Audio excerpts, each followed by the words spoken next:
चलिए हमें आज जानते हैं सरेख क्या होता है। सरेख यानी सरेख मतलब एक ही बिंदु, एक ही रेखा पे आधारित।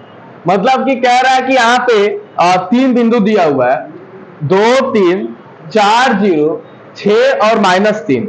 कह रहा है कि ये जो 3 बिंदु है हमें ज्ञात करना है कि सरेख है या नहीं है, अर्थात एक ही रेखा पर स्थित है या नहीं है। सबसे पहले हम रेखा जानते हैं। यूक्लिड के अनुसार, यूक्लिड प्रमेयिका जो या यूक्लिड जो भी है चैप्टर के अनुसार हम जानते हैं कि किसी भी रेखा की लंबाई तो होती है परंतु चौड़ाई नहीं होती है। और हमें क्षेत्रफल ज्ञात करने हेतु किसी भी आकृति की 2 भुजाएं ज्ञात होनी चाहिए, लंबाई और चौड़ाई। तो यहाँ पे चौड़ाई नहीं है, नगण्य है अर्थात 0 है। इस कंडीशन में क्षेत्रफल क्या होगा? शून्य होगा। यानी कि जब क्षेत्रफल शून्य हो जाए इस दिए हुए तीनों शीर्षों से, इसको अगर हम त्रिभुज के शीर्ष मान ले तो अगर इनका क्षेत्रफल क्या हो? शून्य हो जाए तो क्या होगा? ये सरेख होंगे।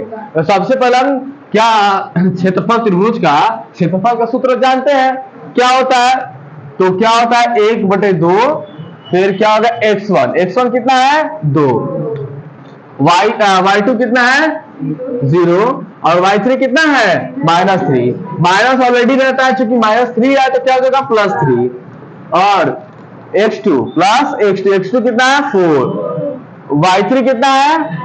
-3 और y1 कितना है? 3 और उसके बाद क्या है? ये x3 कितना है? 6 और क्या है? y1 y2, y1 कितना है? 3 और y2 कितना है? 0। अगर इसकी वैल्यू 0 आ गई तो समझ जाइए कि क्या ये सरेख है।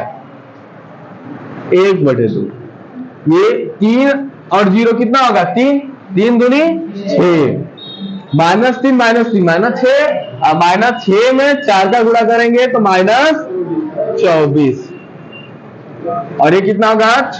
3 में से 0 गया 3 और 3 6 का 18।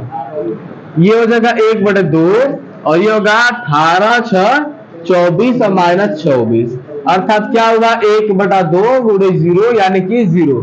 यानी कि क्या हुआ कि यह त्रिभुज का क्षेत्रफल 0 आ गया, इसलिए क्या है? सरेख है। अर्थात अगर इनको एक त्रिभुज का शीर्ष अगर माने तो ये क्या होंगे? एक ही रेखा पर आधारित होंगे।